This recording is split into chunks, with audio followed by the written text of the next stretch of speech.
Trump makes some important announcements at his rally in Valdosta, Georgia. And after we win, we need to pass landmark election reform, including voter ID. Is that so bad?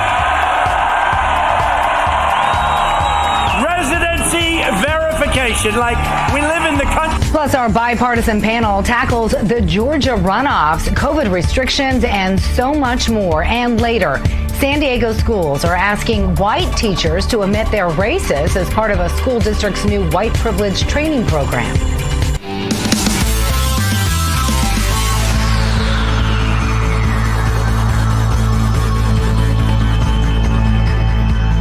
And happy Monday to you. Hope you had a lovely weekend. Thanks so much for joining us here on this edition of News On. I'm Miranda Khan. Lots of news coming out of Georgia this weekend. The president called for sweeping election reform and ID verification at his rally in Valdosta, Georgia. Take a look.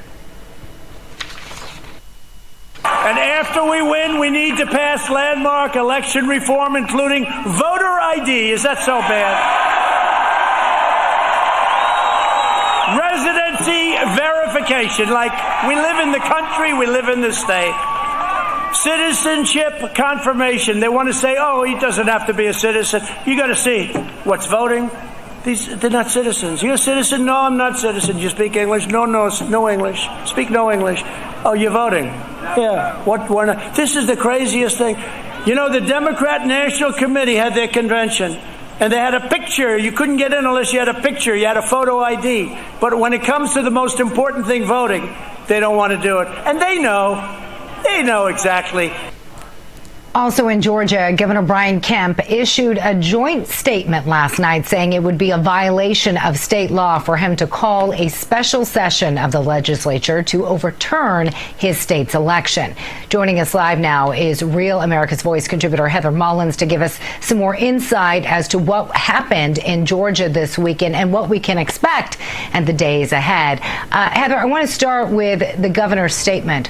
What can you tell us about it? Well, I can tell you that right here, about 10 minutes ago, I interviewed Georgia Representative David Clark, who said that the governor does have the power to call that special session. He said that the legislature could do it, but that they don't have the numbers. They need 108. They have about 105, and Democrats aren't willing to call for the session. And he said it's solely resting upon the governor right now to do it. So it's interesting that the governor would then release this statement saying that he can't do it. And this is basically what the atmosphere on the ground in Georgia's been like. You have the Secretary of State Raffensperger this morning gave a press conference here saying that after 2 recounts, the numbers didn't change. Well, I can tell you they did change. I was in Floyd County, Georgia, when they were doing their hand recount and found over 3,000 votes that were not counted the first time around.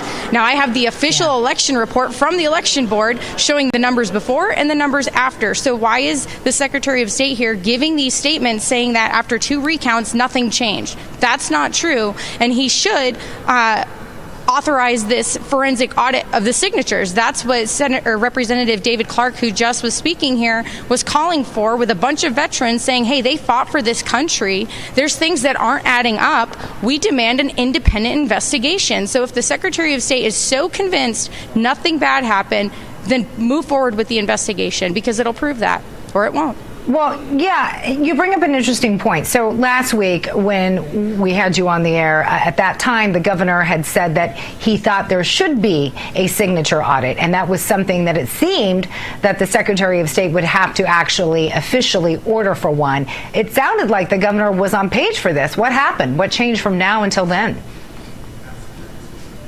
I mean, I couldn't tell you. Maybe the governor's deflecting from the fact that he can call a special session, so he's trying to put the spotlight on the Secretary of State by calling for the audit. I don't know. This is what's frustrating so many people in Georgia. It's frustrating for me as a reporter because I'm gathering all this information. Nothing makes sense. We heard from several witnesses saying that there were ballots left unsecure, that ballots were going missing, that people were showing up on Election Day casting votes, but we're told they already voted. So there's still no answers for this. And at the same time, they're trying to prepare for these Senate runoff races. But what I haven't heard is what's changed since the first time around, right? Do we have different procedures? Are there finally... No, you're bringing up all valid points. That's why people want to make sure that that we know where the problems lie so we can avoid them, especially when it comes to these Senate, runoffs that are happening in January, because this could totally alter the balance of power, who's in control of the Senate. So you're right to raise that point. I know you'll continue to look into that, but I also want to ask you about this whole idea that Trump said last week that his campaign planned to file a lawsuit to have an election redo in Georgia. Do we have any updates on that particular lawsuit? I haven't heard. I do know that if the Secretary of State moves to certify these new numbers, that it'll open up a 5 business day window for more lawsuits challenging that. So I certainly think that we're going to see more lawsuits filed by the Trump legal team, as well as several attorneys here on the ground. That just on local and state levels, there's attorneys that are fighting to get answers and to open up investigations. But we're not really being told anything. And these Senate runoff races are going to be using the same machines that I know Sidney Powell, one of her lawsuits, was requesting that the data from these machines not be wiped clean because they want to do the forensic audit on it. So if they can't use those machines... Right, so you're talking about the Dominion, just for our viewers. Yeah, the Dominion. I just want to make sure that we keep our viewers in the know with this. I'm sure many of those who are watching right now are familiar with it, but I just want to reiterate, those are the Dominion machines, and they've been used in other states as well. Yeah, so they want to make sure Sidney Powell in her lawsuit was requesting that the Dominion machines in 3 specific counties not be wiped of any data until they do their investigation. But those same machines are supposed to be used in these Senate runoff races, which the deadline to register to vote was today, and early voting begins on December 14th, just a week from today, where the electors are also supposed to meet. So the next week is going to be very telling as far as what happens here in Georgia. It is also because I know the Secretary of State was pushing hard against several groups that were trying to vote or from outside of the state of Georgia, which of course is illegal. We'll know you'll continue to monitor the situation and bring us any updates. Be sure and follow Heather Mullins. You can find her on Twitter at Talk Mullins. Thank you so much for that live report joining us in Atlanta, Georgia. Still ahead here on this edition of News On, could Trump's endorsement make the race for Senator Kelly Loeffler? And again, in those ever so important Georgia runoffs. Again, the president was there holding that rally over the weekend to help garner up support for Loeffler. And is there still a chance Congress could pass another COVID stimulus package? We've been talking about it since April. Will it happen before the holidays? We'll take to our bipartisan panel and have them weigh in on this and so much more. Don't go anywhere. You're watching News On. We'll be right back.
And welcome back to News On. Also at the rally this weekend, President Trump spoke about the Georgia Senate race, endorsing Republican Senator Kelly Loeffler.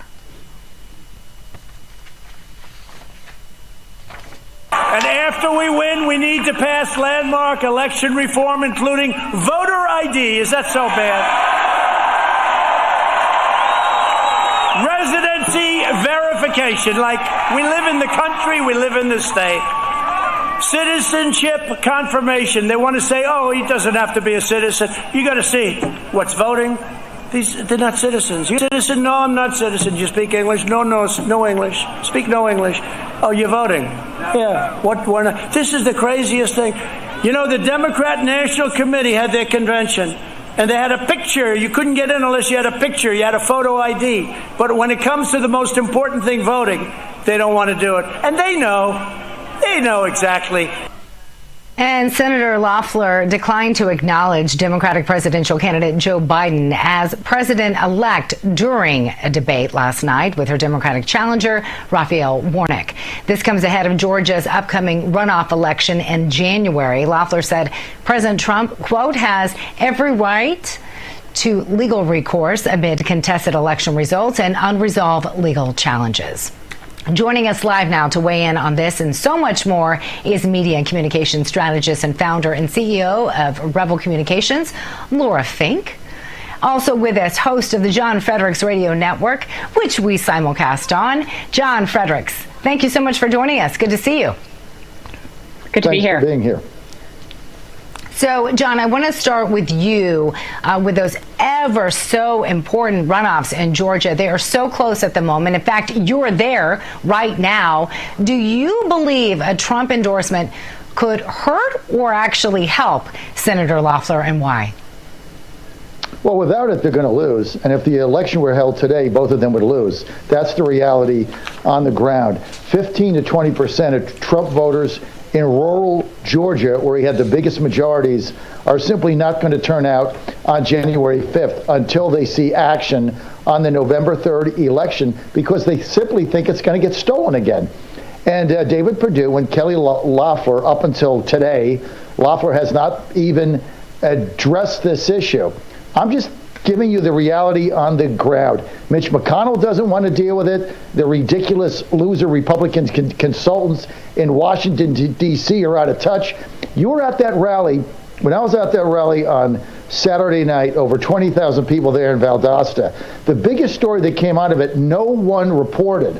When David Perdue was introduced and he got up to speak, he was heckled by 20,000 people in the form of a chant that started and said, "Fight for Trump, fight for Trump, fight for Trump." And it got louder and louder. He finally got on stage. He could only speak for 25 seconds. He was drowned out, and all he could say was, "Hey, I have something really great to say about President Trump. He's great. He's fantastic." And he handed him the microphone back. Miranda, that message on Saturday says it all. Trump voters are done being told by Newt Gingrich, by Rush Limbaugh, by Breitbart, or anybody else what to do. They have the power. They're going to exercise it. And if Perdue and Loeffler don't wake up and address what is going on right now in Georgia, you're going to wake up on Wednesday the 6th with a 50-50 Senate tie. That is the reality. If they don't understand that Trump voters are not going to come out for them, if they don't deal with what they perceive as the voter fraud in Georgia right now. Laura, your take. Well, I couldn't agree more that this is a critical election, and that my colleague is talking about single-issue voters, and their single issue is Donald Trump. They come out when Donald Trump's name's on the ballot. It's hard enough to get them to get out for a presidential. They're going to be incentivized for that. But for this sort of a down-ticket race, a special election, it's much harder. Now, Democrats have that type of voter, lower propensity voters on their own side, but they're not single-issue voters. They're not so pro-Trump that Trump has to be behind them for them to be energized. I think the double-edged sword, however, is when you undermine the process of voting, when you have a rally and essentially say the vote is rigged, it disincentivizes those same people and tells them, don't vote.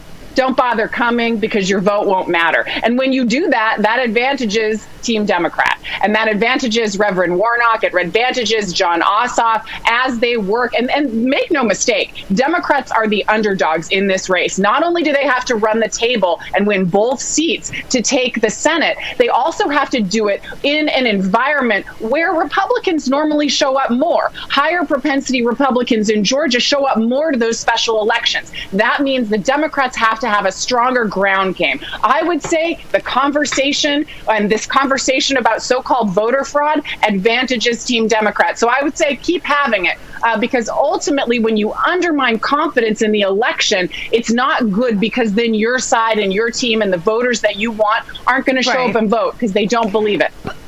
But Laura, let me ask you this, because I hear this argument from both Republicans and Democrats accusing the other of undermining the integrity of our presidential elections. But some would argue, again, on the right, that losing thousands upon thousands of ballots is actually undermining the integrity of our elections. Does that not seem odd to you that thousands of ballots were not counted?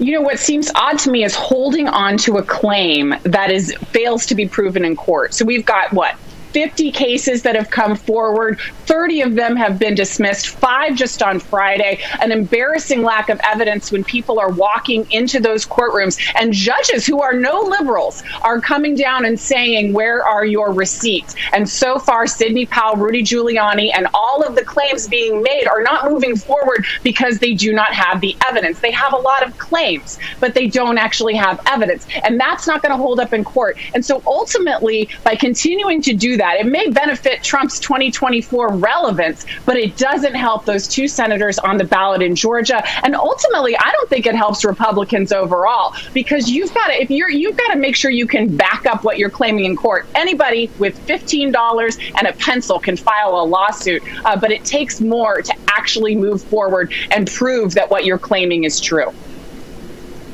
John. You know, Laura, just because you say it doesn't make it true. You can continue to read the Democratic talking points that you're getting from Washington what about over the judges? and over and over again. Laura, the judges' rulings, John.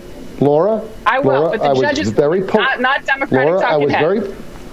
I was very Hold on, I'd like John to be able to finish. I want John to go ahead and finish, Laura? And then I'll get your reaction, Laura. You can get my reaction. In Georgia, right now, there's a petition by 4 rogue senators to get a special session. If they do that, they need 29 of 34 Republicans. All hell breaks loose. You talk about evidence. Let me tell you what the evidence is that they have right now that we're in over 150 sworn affidavits. There's 150,000 votes in Georgia that should be disallowed. These were made up of number 1, underage voters. Number 2, convicted felons. Number 3, people voting that were not even registered to vote. Number 4, people who moved. Number 5, people that were in a different state. Number 6, people that registered to vote with post office boxes, which is illegal. People who died. These are all the facts that they have. These are sworn affidavits by hundreds of people. I don't care what an appellate court says. This is going to the Supreme Court. And if they get a special session, Laura, which I believe they're going to get and go around the Governor Kemp today, if they get this special session, they're also going to invalidate the illegal consent decree that was signed between the Secretary of State, Brad Raffensperger, Stacey Abrams, and the Democratic Party of Georgia that was totally illegal. All this stuff is going to get overturned. You've also got 500,000 mail-in ballots from DeKalb County that have no chain of custody. I mean, 500,000 ballots in the state, many of them from DeKalb County. They have no chain of custody. They couldn't prove. We FOIA'd the whole bunch of them. They can't produce the petitions under the law they have to have for the drop-off. We're going to have to go to a commercial break. I'm going to have to interrupt you, John, but we're going to come back.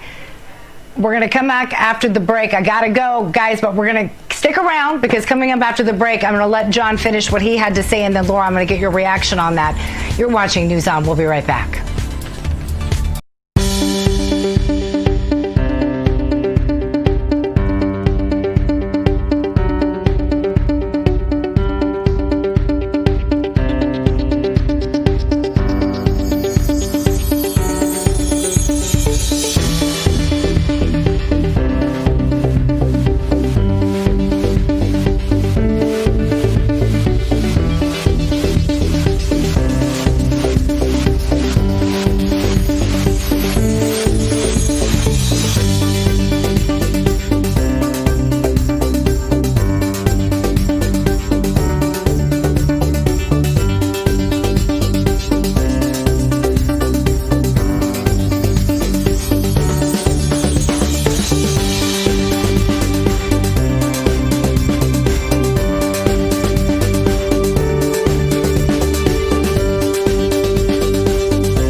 Welcome back to News On. I'm Miranda. We want to welcome back our panel, media and communications strategist and founder and CEO of Rebel Communications, Laura Fink, and host of the John Fredericks Radio Network, John Fredericks. So we were coming up on a commercial break. Sorry, I had to cut you short there, John. We have a lot of ground to get to. So real quickly, Laura, I want to give you ample time, if you could, as quickly as possible, respond to what John had to say there right before the break when it comes to these, again, ever so important Senate January runoffs that are going to be taking place that could ultimately completely shift the balance of power, if you will. So I just think that I feel like it's deja vu. I have heard claims like the ones John was making before, but all of them fall apart when they hit the courtroom. And I think you have to have evidence and you have to have, proof when you move forward through the court system. And we're seeing on every level, judges reject these claims outright. They're not moving forward. And so if I like to win, and I know Trump's brand is winning and he doesn't like losers, well, he keeps losing in court. And that's because the evidence simply isn't there. It falls apart once it's scrutinized by a non-partial judge, many of whom have been appointed by Republicans. So I think we have to come together as a country. We know there'll be another election. There's one coming up on the 5th. And so in order to ensure that we have a free and fair election, we've got to let go of the losses. I had to do it in 2016. Republicans got to do it in 2020. All right, we'll see what happens. Now, something that is really influencing the holidays, to say the least, of course, those called COVID lockdowns. In fact, it was just announced that most of California, which is where you are, Laura, will be under strict stay-at-home orders again due to rising cases. You specifically are in San Diego. What's your reaction to this latest news, especially when so much research is out there saying lockdowns don't work? Well, I don't know that I've seen that research. What I have seen is an increase in the number of ICU beds that are filled. Well, I have to tell you that we know that super spreader events are how this thing gets around. It means when we socialize with one another, when we're exposed to one another, this virus goes like wildfire. And that's just the science. And so it's incredibly unfortunate. I don't want to see a lockdown, but it's the medicine that we have to take as the case rate increases. We're at around 3,000 deaths nationally a day. That means it's a 9/11 every single day. And so in order to prevent vulnerable populations and people from getting sick on this virus and dying, we have to take these measures. Now, what I hope is that we see Congress kick into action and make sure that we take care of our small businesses and we take care of our hospitality workers and workers in other industries that are impacted by this necessary shutdown. So we need to see that action. We need to take care of those folks. But ultimately, this is a life and death issue. And so, I understand. I can't go to a restaurant and have a glass of wine. And that if that can save someone's life, I'm perfectly willing to do it. John. There's no evidence anywhere that these lockdowns have been successful. Wear a mask, practice social distancing, be responsible. Americans are responsible. We're not stupid. We don't have to be told every 8 seconds what to do by some power-hungry nutball governor like you've got in California. Wow. Like Republicans have in Ohio. I mean, you don't have to be told what to do. The other thing is this constant threat that hospitals are being overrun, which we've heard since March, right? It's now December. It's 9 months, right? Name me a single hospital in a single city in America that has been overrun. Answer, 0, right? It never happens. They have so many additional beds that these governors has already set aside. So this idea that hospitals are being overrun is ridiculous. I tell you what is happening, though. Spousal abuse, children abuse, aren't being educated. The level of children that are failing now has doubled. They're not getting an education. Overdose in alcohol, drugs, addictions, suicides, people going out of business, people destitute, can't keep their businesses open, losing everything they had. That's reality. So I don't think lockdowns are the answer. But look, if it makes your governor in California, Gavin Newsom, feel better that he has the power to shut people out of their jobs and they can't put food on the table, if that makes Gavin happy, fine. You all have to deal with that. I'm in the South. We live in a completely different world. I've been 5 weeks here in the state of Georgia, I'm in the middle of a 12-city and 12-day tour. Everything is open. Nothing is shut down. Saturday, they had 30,000 people at the football game in Athens. People are going on with their life. Everybody has a mask. I wear a mask. I'm styling in it. No problem. We don't have to be told by John, Gavin Newsom what to do. You may be styling, but I will say this. This is not a red state or a blue state problem. We have seen South Dakota, and Kristi Noem is part of that problem because her failure to institute social distancing, to recommend masks, to wear masks. We saw South Dakota overrun with the infection rate skyrocketing. We saw it in Laura, Maine. let me ask you this, though. You say that California...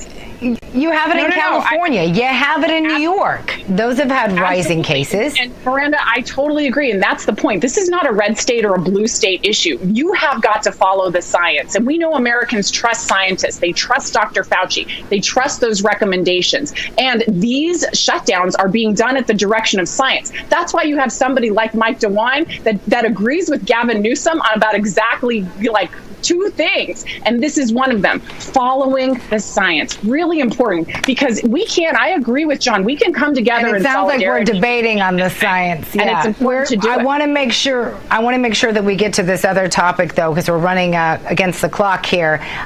So we could argue what the science is. And we know, both of you know, that Dr. Fauci has said one thing and then later said something else, specifically in the issue of masks.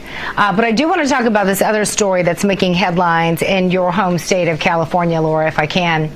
San Diego School District's decision to implement what it calls white privilege training, where they're encouraging teachers to say basically they're racist. Now, the training is voluntary, and it includes, again, accepting certain things. What are your thoughts on that? Is this a good idea? Should teachers participate in this, Laura?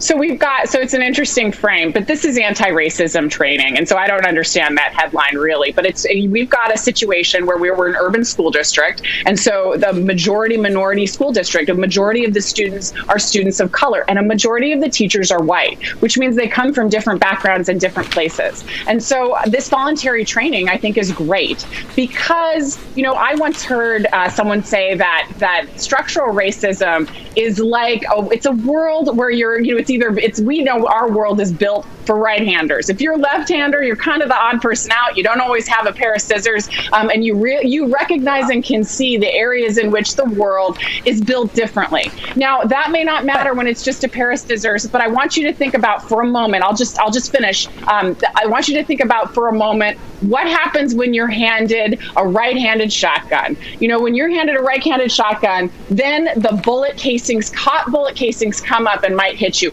Understanding the way in which the world is built structurally, and we know it's built structurally to advantage, and the systems were built by white people. So I think understanding that and unpacking that really helps people understand how people come up that look different and have different experiences than them. And it's a good thing. I don't think we need to, I won't clutch my plastic pearls over this one. And again, it's voluntary, but it does, make them do this land acknowledgement. We acknowledge that we met on stolen land taken from indigenous people. They're also saying that they want to, in an effort to prevent discrimination, the school board voted to eliminate non-academic factors like late work and classroom behavior when it comes to a student's grade. John, we're running against the clock. Grade, yeah. 30 seconds to you on this program. Again, voluntary program. Well, first of all, it's voluntary, so if you feel like going, you can go. If you don't, you don't. But I think in the middle of this lockdown in San Diego, Laura should volunteer to go to that. Laura, I think you should go every day, that it's there, and then John, I can report teach back that. to us exactly so what it don't is. worry about it. Well, I don't think you need to teach it. I think you need to go and hear what they're saying, because you can't do anything anyway in the middle of your self-imposed California lockdown. You can't go and have a glass of wine. You can't go to dinner. You can't go out. Go to the training. Tell us how it goes. John, all right, we're going to have to leave it there. We'll love to have you both back on. John and Laura, we're going to have to leave it there. Thank you so much for joining us. And be sure and catch John's radio show live on weekday mornings from 6 to 10 o'clock. You can also hear him on his app. And you can listen to this show on the John Fredericks Network. We'll be right back. You're watching News On.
It's starting to feel a lot more like winter, especially for 200,000 people who were left without power last night in Maine. This after a winter storm traveled north this weekend. Much of New England was blanketed, as you can see, with heavy, wet snow overnight as the season's first nor'easter blew through. Woo, pretty, but looks cold. 90 miles per hour gusts. That was recorded on the tip of Cape Cod. Wow. And Massachusetts saw high winds of around 60 to 70 miles per hour. Meanwhile, let's get back to more COVID stories. Trump campaign lawyer Rudy Giuliani tests positive for coronavirus. The president wrote in a tweet yesterday saying this: Rudy Giuliani, by far the greatest mayor in the history of New York City, and who has been working tirelessly exposing the most corrupt election by far in the history of the USA, has tested positive for the China virus. Get better soon, Rudy. We will carry on. And later last night, Giuliani also taking to Twitter saying this: thanks people for the prayers and well wishes, and that he is in fact recovering quickly. And former Vice President Joe Biden Naming some more picks, in case you missed it, picked California Attorney General Xavier Becerra to be his health secretary. This puts a defender of the Affordable Care Act in a leading role to oversee his administration's coronavirus response. Again, if he is actually certified as the winner of the presidential election. We are waiting here on this network until all states have certified results. Becerra is a former House Democrat who was involved in steering the Obama health law through Congress. If confirmed by the Senate, he will be the first Latino to head the Department of Health and Human Services. Overseeing the coronavirus response will be the most complicated task he's probably ever contemplated, without a doubt, right? Biden's selection of Becerra was announced early today in a press release from his transition office. All right. New York City schools are open once again for in-person learning. The city's public schools were shut down earlier this month due to the rise of COVID-19 infections. The students going back today include preschool students and children in kindergarten through fifth grade, whose parents chose a mix of in-school and remote learning. According to the mayor, Bill de Blasio, middle schools and high schools will remain remote, at least until after the holiday break. The rate of positive COVID-19 test is now over 5%. The mayor says it's safe to reopen schools with strong testing protocols, in part because few infections have been linked to actual schools. Also, in coronavirus news, Secretary of Health and Human Services Alex Azar defending the Trump administration's vaccine distribution plan on Fox News, saying after Biden claimed that the administration did not have a plan. Take a look to what he had to say. There is no detailed plan that we've seen anyway as to how you get the vaccine out of a container into an injection syringe into somebody's arm. Is the president-elect wrong? With all respect, that's just nonsense. We have comprehensive plans from the CDC, working with 64 public health jurisdictions across the country, as our governors have laid out very detailed plans that we've worked with them on. We're leveraging our retail pharmacies, our hospitals, our public health departments, our community health centers. We have the McKesson-built kits that have the syringes, the diluent, the needles, the PPE to administer. This is being micromanaged and controlled by the United States military, as well as our incredible private sector. So you heard what our panel had to say when it comes to Trump campaign's legal filings. We heard from Laura Fink. We also heard from John Fredericks weighing in on that. John Fredericks, again, seeming hopeful that things will happen. Laura Fink's, on the other hand, joining us on the left, saying not so much.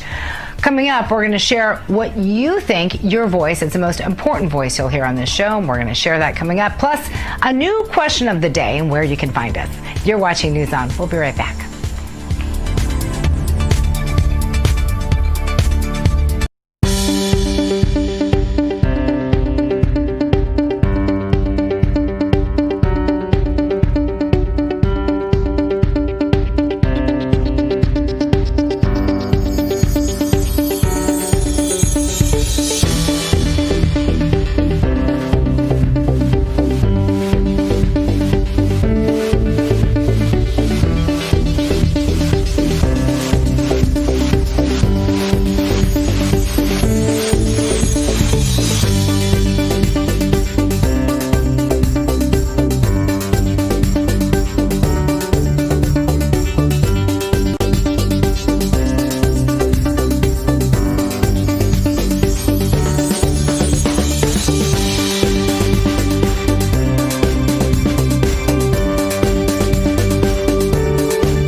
Welcome back to News On. I'm Miranda Khan. Today, the flag is set at half-staff as we honor National Pearl Harbor Remembrance Day. The surprise raid on the major U.S. Navy base near Honolulu killed more than 2,000 Americans and left another 1,000 injured. The strike signaled the entry of the United States into World War II. Due to the coronavirus pandemic, a small, intimate gathering of veterans will be held at the Pearl Harbor Visitor Center. All right, time now to share your voice. Again, it is the most important voice that we can share here on this program. Last week's question, again, getting a lot of responses, so we want to be sure and share as many of them as we can. Here is a look at that question. We said President Trump, you may recall, he delivered that 46-minute address last week alleging a rigged election.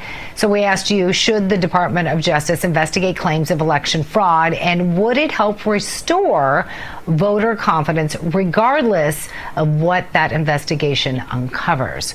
First response is from Georgina Lanning on Twitter saying this: the 45-day executive order President Trump initiated keep the DOJ out of the loop. Thank you. We also have SMCB on Parlay weighing in saying yes, of course, and that pompous, self-righteous, brainwashed Sarah Norman is a twit. Hello. They can claim evidence for 4 years via shifty Adam Schiff and company, but we can't take a couple of weeks to prove the biggest fraud coup in the history of our great nation. Give me a break. She drank the Kool-Aid. I hope she never needs to prove her innocence on a matter pertaining to her. Thank you. And Sarah is somebody we've had here on this program, representing on the left side, if you will. Next, we have Warchman 2020 on Twitter. Do I have that right? Yes, I guess I do. Saying this: we absolutely must see immediate action from the Department of Justice. For too long, we have seen the Department of Justice and FBI act only when the Democrats claim interference, like with Russia hoax. Yet when we have real evidence and witnesses under oath showing real fraud, we hear crickets. Thank you, Warchman. Next, we have Dallas Evan on Twitter chiming in saying this: at this point, I trust Rudy Giuliani and Jenna Ellis more than I would the DOJ. Thank you, Dallas. And Mike Orchard on Facebook saying this: why waste more money? The people have spoken the truth. The president tells long and frequent lies. It is over. Thank you, Mike, for weighing in. And that will do it for this edition of Your Voice. Thank you so much for sharing yours. We also love it when you can show us video, too. If you didn't get a chance to respond to this question of the day, don't worry about it, because it's still up on social media. So you can do that. Now we have a new question coming from a viewer by the name of Dunkler. They ask this: are you less likely to vote in the future with all of the voting irregularities that happened in this election? Regardless of which side you're on the political spectrum, maybe you're here, maybe you're there, maybe you're somewhere in between. We don't care. Your voice matters nonetheless, and we want to hear it. So we're going to post that question after this program. You can find us on Facebook. You can find us on Instagram. You can find us on Twitter, Parlay, Cloud Hub, LinkedIn. I think I got it all. Be sure and look for that question and share your voice with us, and be bold. Share a video. Coming up, a rare find. How much would you pay for the first commercial Christmas card?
antiques. I love anything vintage. This is so cool. So the world's first commercial Christmas card is up for sale. Not so cool? It's $25,000. Yeah, the card was produced in 1843 and is currently owned by an antiquities dealership. It is on sale through a Boston-based book dealer. So cool. The hand-colored lithograph card features a family and a small girl. Take a look. And they're just gathered around a table, enjoying glasses of wine. It caused a scandal, though, among the UK's temperance movement, which was calling for abstinence from alcohol. Love that. Love the history behind that. 1,000 copies of the card were originally printed for sale for $1 each. Inflation, right? It's now estimated that fewer than 30 of them are left, with some on display in museums or for sale like this one. $25,000. Wow. All right. The first sample collected from material under the surface of an asteroid has now touched down on our planet. We love our science news here, don't we? It came in a capsule dropping to Earth from the Japan Aerospace Exploration Agency's Hayabusa 2 mission. Now, the capsule tore across the Earth morning sky of the Australian outback Sunday as it re-entered Earth's atmosphere. Hayabusa 2 launched in December 2014, so quite a while ago, arriving at the near-Earth asteroid, and I hope I'm saying this right, Dugu, and that was in June of 2018. The following February, it took a sample from the asteroid's surface. Hayabusa 2 then fired what it described as a copper bullet into the asteroid to create a 33-foot wide crater.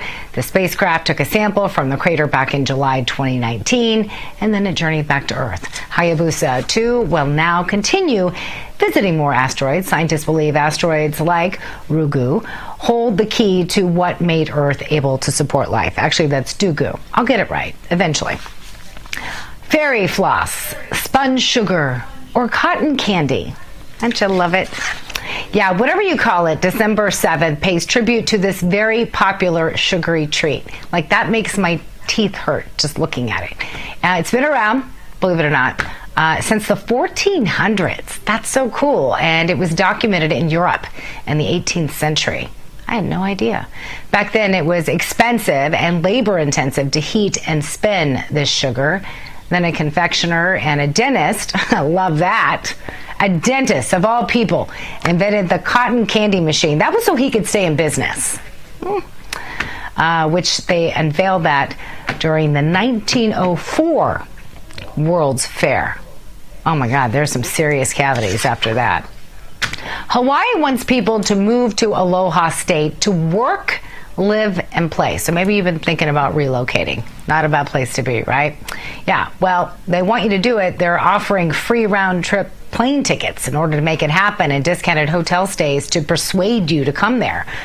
Who knew that was possible? Hello. The state launched the temporary residency program known as Movers and Shakers last month.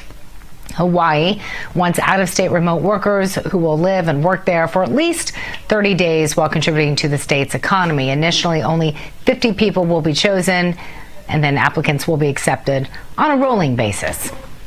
It's like a working vacation.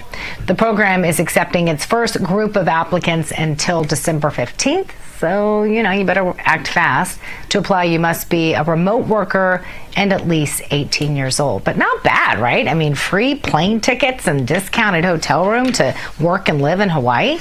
Hello, sign me up. I don't think they'd pick me, though. I'm not very crafty. That will do it for this edition of News On. As always, you can follow us on social media. And again, be sure and answer our question of the day or the one that we had prior, if you'd like to weigh in on that. Post a video. Come on, you can do it. Show us your beautiful face.